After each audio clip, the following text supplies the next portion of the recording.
خواستن به یه پایگاه حمله کنیم که نزدیک یه رودخونه بود. هیچی از پایگاه باقی نمونده بود، زیر و رو کردیم اونجا رو.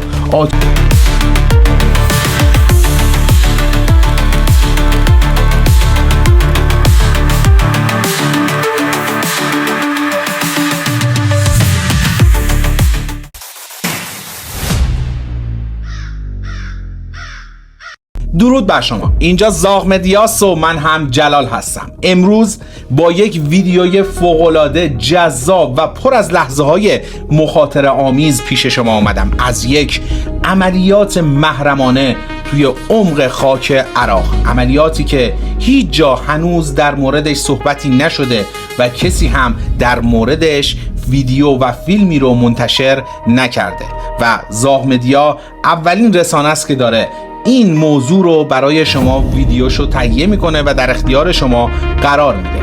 پس تا پایان ویدیو همراه من بمونید، ولی اگر تا به امروز کانال ما رو سابسکرایب نکردید این کار رو انجام بدین، دکمه زنگوله رو هم بزنید تا از محتواهای بعدی ما با خبر بشید.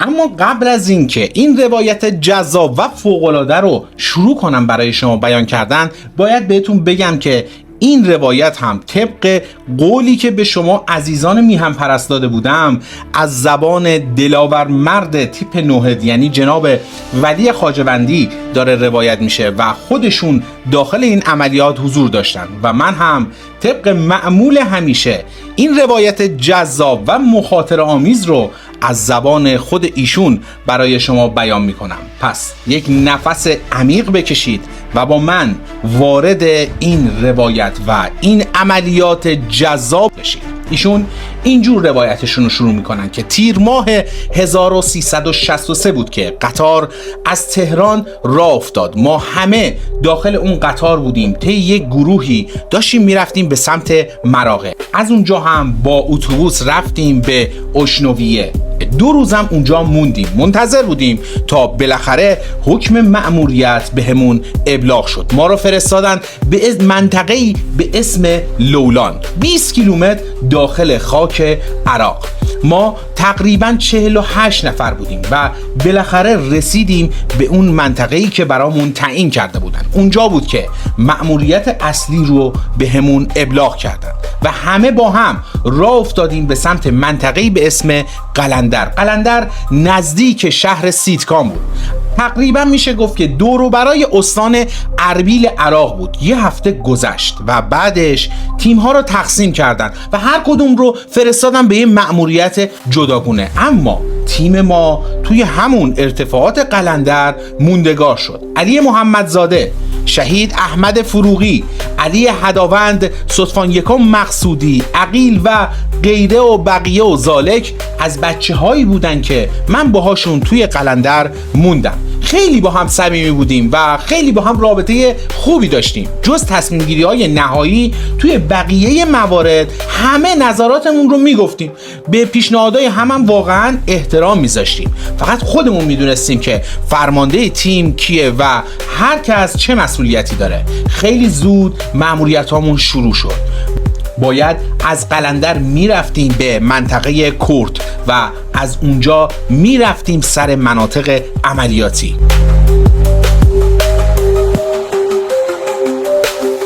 علی محمدزاده اونجا همراه من بود. کرد یک روستا بود که 40-50 تا خونه بیشتر نداشت. خونه ها تخلیه شده بودن. به همین دلیل هم توی بعضی از این خونه ها ما تونستیم مستقر بشیم. یه مدت اونجا موندیم تا اینکه بیسیم زدن و به همون گفتن که هر طوری هست امشب باید اونجا عملیات انجام بدید. از ما خواستن به یه پایگاه حمله کنیم که نزدیک یه رودخونه بود. پایگاه اون مورد نظر ما همونجا توی منطقه کوت مستقر شده بود. من، محمدزاده و فروغی به همراه 3 نفر از کردا بلافاصله بعد از اینکه دستور رو دادن برای شناسایی روستا رو ترک کردیم. از محل استقرارمون تا پایگاه 4-5 ساعت راه بود. رودخونه رو بالاخره تونستیم پیدا بکنیم.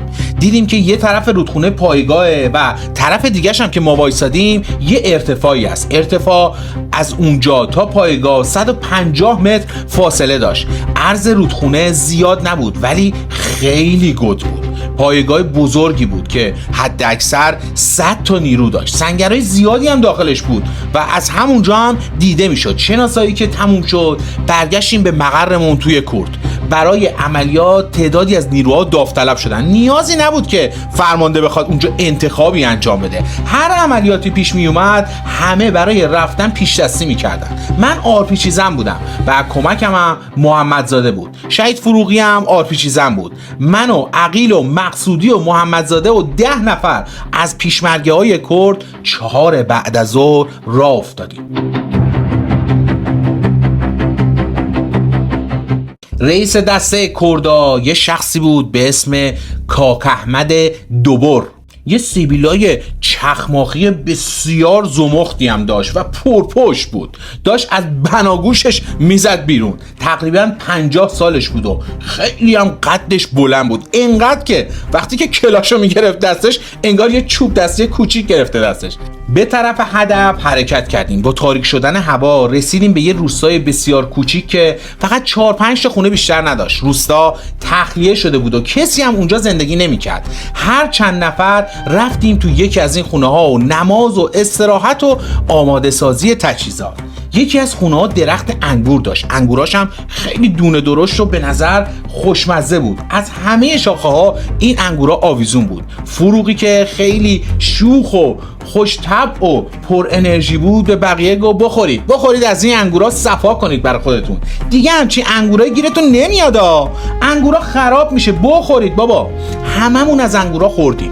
قرار گذاشتیم که بعد از پایان عملیات هممون دوباره بیایم همونجا جمع بشیم. روستا دقیقاً زیر همون ارتفاعی بود که می‌خواستیم اونجا عملیات انجام بدیم.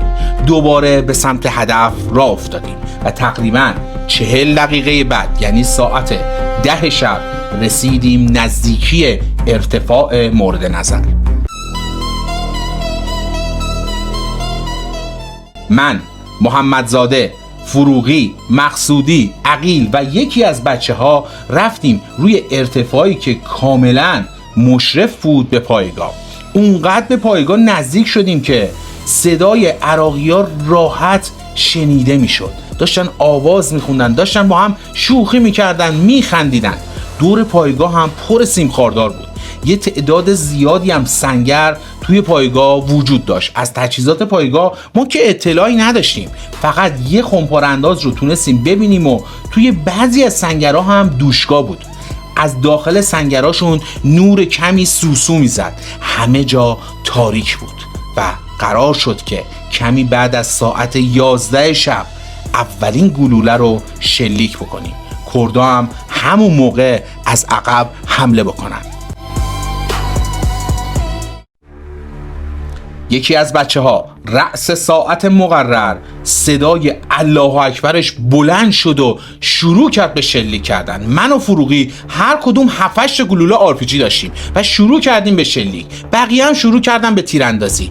پایگاه رو زیر آتیش سنگین گرفتیم. کردا هم طبق برنامه آرپیجی ها رو در آوردن و شروع کردن به شلیک کردن. هدفگیری همه بچه‌ها عالی بود. عراقی ها آمادگی نداشتن و به شدت غافلگیر شدن. 10 دقیقه بیشتر طول نکشید که کارمون تموم شد. تقریبا دیگه هیچی از پایگاه باقی نمونده بود. زیر و رو کردیم اونجا رو.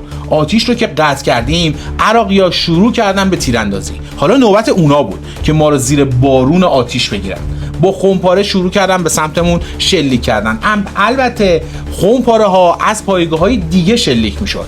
از جامون بلند شدیم و تا هر چه زودتر از اونجا دور شیم و اون محل رو ترک کنیم و برگردیم عقب. فروغی از جاش بلند شد، زمین خورد. محمدزاده داد زد گفت احمد بیا این طرف با هم بریم. شدت آتیش انقدر زیاد بود که ما همدیگه رو اونجا گم کردیم. برای اینکه بفهمیم که بقیه سالما همدیگه رو صدا می‌زدیم اونجا. برای ترک کردن صحنه درگیری باید به سرعت میدویدیم و از ارتفاع میرفتیم بالا. همه جا تاریک بود و ما جایی رو اصلا نمیدیدیم. پشت سر هم میخوردیم زمین.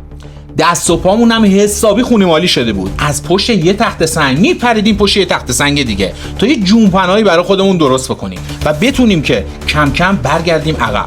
خونپاره ها با فاصله شلیک میشد، ولی شلیک دوشگاه پشت سر هم و بیوقفه بود. شدت آتش عراقی‌ها اونقدر زیاد بود که نیم ساعت طول کشید تا بتونیم 100 متر عقب‌تر بیاییم. دیگه توی تیردست دشمن ولی نبودیم. بعد از اینکه با سختی زیاد و دست و پای زخمی مسیر رو اومدیم، هر کدوممون جداگونه رفتیم به محل قرار. توی تاریکی هوا و زیر اون آتش سنگین همدیگه رو گم کرده بودیم. وقتی رسیدیم به روستا دیدم که محمدزاده زودتر از من رسیده. بعد فروغی اومد، بعدش هم عقیل اومد و بعدش هم بقیه رسیدن.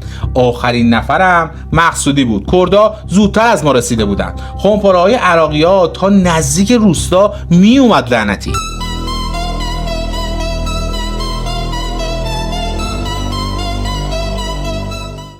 بعد از 15 دقیقه تونستیم اونجا رو ترک بکنیم.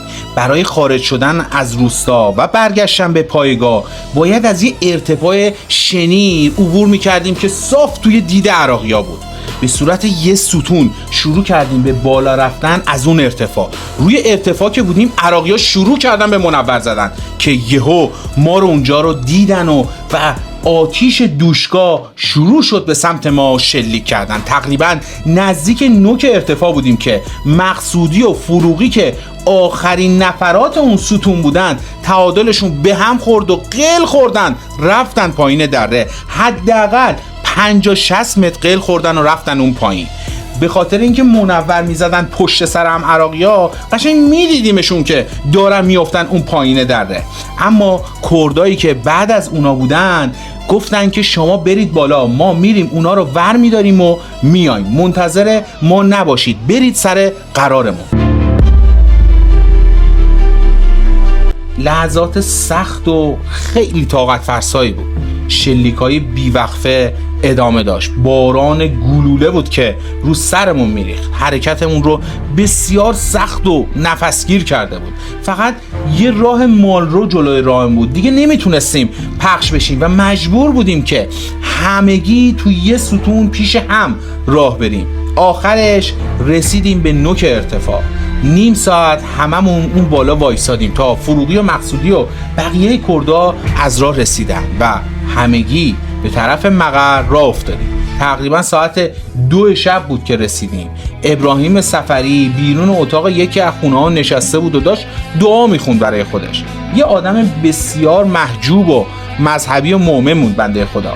شهید سفری گفتش که وقتی آرپیچی ها رو میزدین همش میگفتن بچه ها دارن چی کار میکنن، چون منطقه ساکت بود و آروم و کوهستانی، اصلا صدایی نمیومد. نیروهایی که توی روستاهای کرد مونده بودن به خوبی صدای تیراندازی ما رو میشنیدن. به لطف خدا با اون حجم آتش تیراندازی هیچ مجروح و زخمی روی دستمون نبود. بعداً فهمیدیم که صدمات خیلی سنگینی رو وارد کردیم به اون پایگاه عراقی‌ها. و اما بریم سراغ معرفی این قهرمان میهن، معرفی دوباره این قهرمان میهن، جناب سروان سرفراز ولی خواجه‌بندی. ایشون در 13 اسفند 1362 وارد ارتش میشن و از همون اول به تیپ نوهد میپیوندن. 8 ماه دوره آموزشی رو سپری میکنن و بعد از اون دوره های مختلف اسکی، چتبازی، نوهد و غیره رو میگذرونن و راهی مناطق جنگی میشن. توی زمان جنگ توی مناطق مختلفی عملیات انجام دادن که بیشترشون توی خاک عراق بوده و در عمق خاک عراق هم بوده. 100 کیلومتری، 7 کیلومتری و حتی عملیات هایی رو هم دارن که هنوزم محرمانه باقی مونده. اما ایشون در سال 1392 با 30 سال خدمت صادقانه به میهن بازنشسته میشن و لباس ارتش رو از تنشون در میارن. این قهرمان میهن تا تونسته برای این آب و خاک زحمت کشیده و فداکاری کرده. اما ما در ویدیوی قبلی بند این حقیر یک اشتباهی کردم در سال پیوستن ایشون به ارتش که اونجا اون اشتباه رو من اصلاح کردم و اینجا دارم دوباره به شما میگم سال 1362 بوده. ولی خب یک سری سوال هایی رو دوستان پرسیده بودن و ایراد از من گرفته بودن که میگفتن نوهد در سال 1371 تأسیس شده و شما دارید اشتباه میکنید. بذارید من اینجا یه توضیح خیلی مختصر به شما بدم، ولی به شما قول میدم که توی ویدیوهای آینده یک ویدیو کامل در مورد این تاریخچه این قهرمانان برای شما من بسازم. اما تیپ 23 تکاور از سال 1338 تأسیس شده و به مرور زمان با ورود ارکانهای مختلف هی شکل پیدا کرده و نوهد هم یکی از همین ارکانها بوده و از اول وجود داشته. ولی خب فرمایش شما هم صحیحه، نوهد و تیپ 65 نوهد از سال 1371 به صورت کاملا رسمی مشتق شد از 23 تکاور و اومد جای دیگه به صورت کاملا مستقل شروع به کار کرد. ولی خب در اصل تیپ 23 تکاور از سال 1338 شروع به کار کرده. با سپاس بیکران از استاد عزیز سرکار خانم زاکری، نویسنده، کارگردان و از اساتید معرفی و قدردانی ارتش همیشه قهرمان ملت که بدون لطف و بزرگی ایشون این حقیر قادر به ساخت این ویدیو و معرفی قهرمانان ملت نبودن. قلمشان مانا و عمرشان پایدار باد. تصاویر خلق شده جلوه‌ای از شجاعت قهرمانان واقعی میهن هستند که افتخاریه که تا امروز چنین بازتابی رو نداشته و برای اولین بار در زاغ مدیا این مهم به انجام رسیده. امیدوارم که از این ویدیو لذت برده باشید. حتما برای من نظراتتون رو بنویسین و به من بگید که آیا دلتون میخواد که بیشتر در مورد تکاورهای قهرمان ایران زمین بدونید. مطمئنم که ویدیوهای دیگه ما از گردان شاهین 715، ویدیوهای جذاب ما از عملیات‌ها داخل عمق خاک عراق تونسته نظر شما رو جلب کنه. اما آیا دوست دارید که بیشتر در مورد این موارد صحبت بکنم من یا نه؟ حتما برای من بنویسین، چون این نظرات شما توی ویدیوهای آینده زاغ مدیا خیلی تاثیر دارن. اینجا زاغ مدیاست و من هم مخلص شما، خاک پای شما جلال هستم.